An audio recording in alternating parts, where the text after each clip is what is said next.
আসসালামু আলাইকুম। বাংলাদেশ জামায়াতে ইসলামীর আমির ডাক্তার শফিকুর রহমান আহ, এই সম্প্রতি একটি কথা বলেছেন, সেটা হলো লক্ষ্মীপুর এবং চাঁদপুরে তিনি দুটি জনসভাই করেছেন। সেখানে আহ, তিনি বলেছেন যে আওয়ামী লীগ ক্ষমতায় আসার পর জামাতের শীর্ষ 10 নেতাকে খুন করা হয়েছে, যেটা হলো যুদ্ধাপরাধ যে আদালত করেছিল, আন্তর্জাতিক যুদ্ধাপরাধ আদালত। তো সেই আদালতের মাধ্যমে যে রায় হয়েছিল, সে রায়গুলো অবশ্যই বিভিন্নভাবে সমালোচিত আলোচিত হয়েছে, এখনও হচ্ছে, এবং সেগুলো যে বিশ্বমানের হয়নি, আন্তর্জাতিক মানের হয়নি, এগুলো নিয়ে প্রশ্নবুদ্ধ হয়েছে। তাই তারা ওইটাকে ওভাবে ধরেছে যে খুন করেছে, তাই না? তাই তিনি বলছেন শীর্ষ 10 নেতাকে খুন করা হয়েছে। আর 13 বছর ধরে কারাগারের অন্ধকার প্রকোষ্ঠে ধুকে ধুকে মরছে আজহারুল ইসলাম, অর্থাৎ জীবনের সঙ্গে তিনি লড়াই করছেন।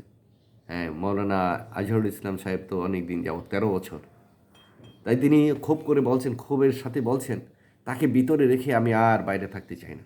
তিনি বলেন, আমি প্রস্তুত আমিও কারাগারে যাওয়ার জন্য। আমি কথাটা এখানে একটু এই জন্যই থামলাম, আমার কাছে খুব ভালো লেগেছে যে একজন সহকর্মীর প্রতি কীরকম মর্মবেদনা, কীরকম ভালোবাসা, এই জিনিসটি আসলে দেখার বিষয়। এবং এই যে ফোর্স তৈরি করা, এনফোর্সমেন্ট এটাকে বলে, তো এই যে করা সরকারের উপরে, সরকারও কিন্তু নড়েচড়ে বসছে। সরকার তার বিষয়টা নিয়ে আজহারুল ইসলাম সাহেবের বিষয়টা নিয়ে দেখলাম যে নিউজ দেখলাম যে তাকে কিভাবে রিলিজ করা যায় সেগুলো নিয়ে তারাও ভাবছে। অর্থাৎ দল থেকে একটা প্রেশারাইজ করা হয়েছে, সরকারকে জানা হয়েছে, সরকারও নড়েচড়ে পড়ছে। আইন উপদেষ্টা তারাও কিন্তু ভাবছে যে আসলে তাই কেউ ঘটনাটা কী। তো জামায়াতের যে আমির যেভাবে বোল্ডলি কথাটা বলতে পারলেন সাধারণ মানুষের কাছে, সাধারণ মানুষ এটা খেয়েছে। তা আমরা যে বিএনপির যে উপরের দিকে নেতাগুলো আছেন, তো শেখ হাসিনা সরকার দীর্ঘদিন দেশ শাসন করেছে।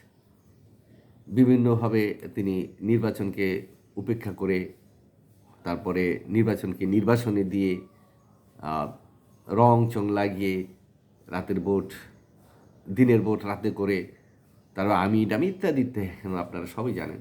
এই নির্বাচন করে টিকে ছিল 15.5 বছর। তখন এই বিএনপির নেতৃবৃন্দে 15.5 বছর কিন্তু রাস্তায় আন্দোলন করেছে। তার মধ্যে বিএনপির যিনি সভানেত্রী বেগম খালেদা জিয়া, যিনি খুবই পপুলার এদেশের মানুষের কাছে, অসম্ভব রকমের পপুলার, জনপ্রিয়। তার ব্যক্তিত্ব, তার কথাবার্তি, তার আচরণ, আভিজাত্যতা সব কিছু মিলিয়ে এদেশের মানুষের নয়নের মণি হিসাবেই আছেন। জিয়াউর রহমান তো আলাদা, উনি তো আরও বড় মাপের লিডার। তো তাকে জেলে নেওয়া হলো, তাকে নিয়ে অনেক নাটক হলো। তারেক রহমান সাহেবের বিরুদ্ধে অনেক অভিযোগ, তার কোমরটা পর্যন্ত ভেঙে ফেলা হলো, তাকে চিকিৎসা নামে বাইরে পাঠানো হলো, এবং তিনিও দীর্ঘদিন বাইরে। অর্থাৎ খালেদা জিয়া দেশের বিরুদ্ধে থাকলেও রাজনীতি থেকে নীরব করাই দেওয়া হয়েছে। আর তারেক সাহেব তো বাহিরেই, তাই না? এবং তাকে তো অনেক সময় ধমক দেয়, আয় বেটা আয়, যদি ক্ষমতা থেকে আয়, কীরকম শক্তি আছে, ক্ষমতা আছে আমি দেখি, তাই না? তো পোলাপানের ছেলে মানুষের মতো রাজনীতি এদেশে হয়। কিন্তু আমি যে কথাটা যেন বললাম যে মানে এই আজহার সাহেবের মুক্তির ব্যাপারে যদি ডাক্তার শফিকুর রহমান নিজে পুলিশের কাছে কিংবা তার সমর্থকরা যদি প্রস্তুত যে কারাবরণ করার জন্য এরকম হয়, তাহলে বিএনপি 15.5 বছরে খালেদা জিয়াকে কারামুক্ত না, মামলা থেকে, অন্যায় মামলা থেকে মুক্ত করার জন্য, তারেক সাহেবকে দেশে ফিরিয়ে আনার জন্য কি বিএনপির এত বড় বড় মাপের নেতা আছেন যারা নিয়ে আগামীতে ক্ষমতা আসতে বড় বড় মন্ত্রী হবেন, তাই না?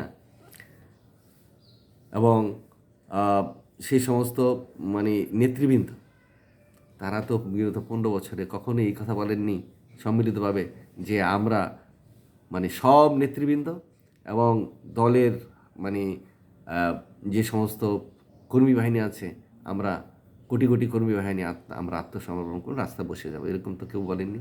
কেন বলেননি? কেন বলেননি? আসলে জানেন, বিএনপি মানে খালেদা জিয়ার পরিবার অর্থাৎ জিয়াউর রহমানের পরিবার আসলে একটা খুবই দুঃখী পরিবার। এই জাতির জন্য এত কিছু করার পরেও তার নিজের দলের লোকেরা মানে ওই যে বলেন না, ঘরের শত্রু বিভীষণ, নিজের ক্ষতি করছে। নিজের ঘরের লোকেরা এই দলটাকে ছিন্ন বিচ্ছিন্ন করে ফেলার চেষ্টা করেছে। তারা বিচ্ছিন্ন হয়ে গেলেও দলের জন্য ভালো হতো। তারা যদি দল থেকে বের হয়ে যেত তাও অনেক ভালো হতো। কারণ বিএনপি থেকে বহু লোক বের হয়ে গেছে, কিচ্ছু করতে পারেনি। চৌধুরীর মতন মানুষ বের হয়ে গেছে, কিচ্ছুই করতে পারেনি। ওই শামসুল যারা বের হয়ে গেছে, এর সাথে গেছে, এর সাথে মতিন সাহেব গেছে, কিচ্ছুই করতে পারেনি। ইতিহাসে তাদের নাম নেই। মান্নান বইয়া গেছে, কিচ্ছুই করতে পারেনি। মানুষের ইতিহাস থেকে মুছেই গেছে। এরকম মানে আরও 200-400 যদি চলে যায় কিচ্ছু হতো না। কারণ বিএনপি টিকে থাকে জিয়াউর রহমান, খালেদা জিয়া, তারেক রহমান এদের প্রবাহে। এই এই জন্যে, এই আদর্শের কারণে, নীতির কারণে বাংলাদেশের স্বাধীনতা আন্দোলনের প্রথম যে আহ্বান করেছে, মানে ঘোষণা করেছে, সেই হলো জিয়াউর রহমান। তার পরবর্তী যে 7ই নভেম্বর যে মানে সিপাহী জনতার বিদ্রোহ, সেখানে তাকে বন্দি করা হয়েছিল, সেখানে তাকে মুক্তি করলো এই সিপাহী জনতা। সেদিন তিনি বাংলার স্বাধীনতাকে, বাংলার যে বিশৃঙ্খল অবস্থাকে রক্ষা করেছেন জিয়াউর রহমান।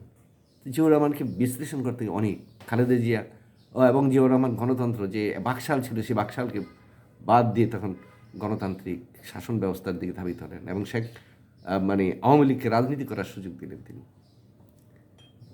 আর এরশাদের সময় দীর্ঘ 9 বছর আন্দোলন করেছে খালেদা জিয়া আপসী নেতৃত্বে। কই তাদের মুক্তির ব্যাপারে তো বড় বড় নেতারা এই আজহার সাহেবের মতন এরকম হুমকি দিতে পারলেন না। সে সময় শেখ হাসিনাকে শক্তি ছিল না, না? এখন শক্তি গেছে, এই সরকারের বিরুদ্ধে মুখে যা আসে তাই বলেন, তাই না? এই সরকারের কিন্তু একটা রূপ আছে, আপনারা জানেন না। এই সরকার রূপ হইল যে সবসময় ফ্লেক্সিবল, কিন্তু আপনি এদিকে নেন না আবার শেষ সোজা মতন এসে পড়ে, এদিকে নেন না আবার শেষ সোজা মতন। বড় তেন্দর আছে এই সরকার। এই সরকারকে যদি কেউ মনে করেন যে খুব দুর্বল সরকার, তা না। পিছনে ছাত্র জনতা তো আছেই, সাধারণ মানুষ প্রচুর আছে, তারপর আন্তর্জাতিক সমর্থন তার প্রতি আছে।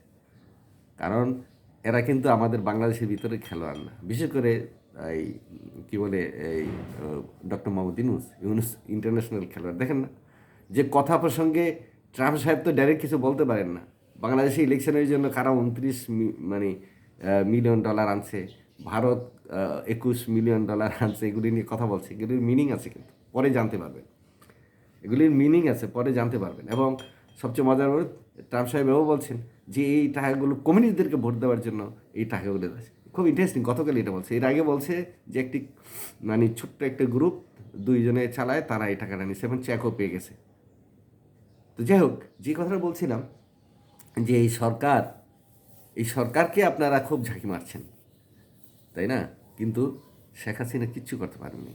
আর শেখ হাসিনার পতনের পরে আমাদের যে রিজভী সাহেব আছেন, তিনি তো সুন্দর কেঁদে কেঁদে তিনি ওই ছাত্রদেরকে কীভাবে ধন্যবাদ দিয়েছিলেন, সূর্য সন্তান বলেছেন, কত কিছু বলেছিলেন। এখন তো আবার ঘুরে কথা বলেন। এগুলো কিন্তু মানুষ মনে রাখে, কারণ এগুলো ইতিহাস তো, লেখা, তারপরে স্পিচ, একদিকে মুখের কথা, একদিকে আবার পত্রিকায় সেগুলো আসে। তো এগুলো ইতিহাস। এগুলি যদি খণ্ড খণ্ড খণ্ড করে করা হয় তাহলে কিন্তু আপনারা নিজেরই ধরা খেয়ে যাবেন। সেই জন্য মান সম্মান রেখে সবারই কাজ করা উচিত, মান সম্মান রেখে রাজনীতি করা উচিত। কারণ ওইটা চলে গেলে আর কিছু থাকে না। একটি মানুষের ইজ্জত কিন্তু বড় জিনিস, তাই না? আজকে ইজ্জতের কারণে কিন্তু জিয়াউর রহমান সব কিছুকে ছাড়িয়ে অনেক উপরে উঠে গেছে। বাংলাদেশের এখন মুখের মধ্যে তার চেয়ে উজ্জ্বল মুখ কিন্তু আর নাই। ছিল শেখ মুজিবুর রহমান, দেখেন কীভাবে ভাঙচুর করে ফেললো, কারণ তার মেয়ের এই সমস্ত অপকর্মের কারণে, কিংবা সেই শেখ মুজিবের সেই বাকশাল করার কারণে, শেখ মুজিবের দুর্ভিক্ষ সৃষ্টি করার কারণে, কিংবা শেখ মুজিবুর রহমান সেই রক্ষী বাহিনী দিয়ে এদেশে মানুষকে মারার কারণে, তারপর সিরাজ সিদ্দারকে হত্যা করার কারণে, নানান কারণে তিনি সমালোচিত হয়েছেন। কিন্তু দেখেন জিয়াউর রহমানের মুখটা কিন্তু এখন বাংলাদেশে একদম সূর্যের মতন মানে ধাউ ধাউ করে জ্বলছে, এটা বুঝতে হবে না? তারপরে খালেদা জিয়ার মানে মুখটা ভাসছে একদম পূর্ণিমা চাঁদের মতো। তারেক সাহেব তারুণ্যের প্রতীক, এগুলো বলছে মানুষজন, তাই না? এগুলি তো ভাবতে হবে। তো যাই হোক, তারা কিন্তু তাদের মতো করে আছে। আজকে তারেক সাহেবের দেশে আসা উচিত এবং তাহলেই হবে কি, যারা নিয়ে এই মধ্যেখানে যে প্যাসপুস টাকাইতেছে, উল্টাপাল্টা কথাগুলো বলছে, সেগুলি বলা বন্ধ।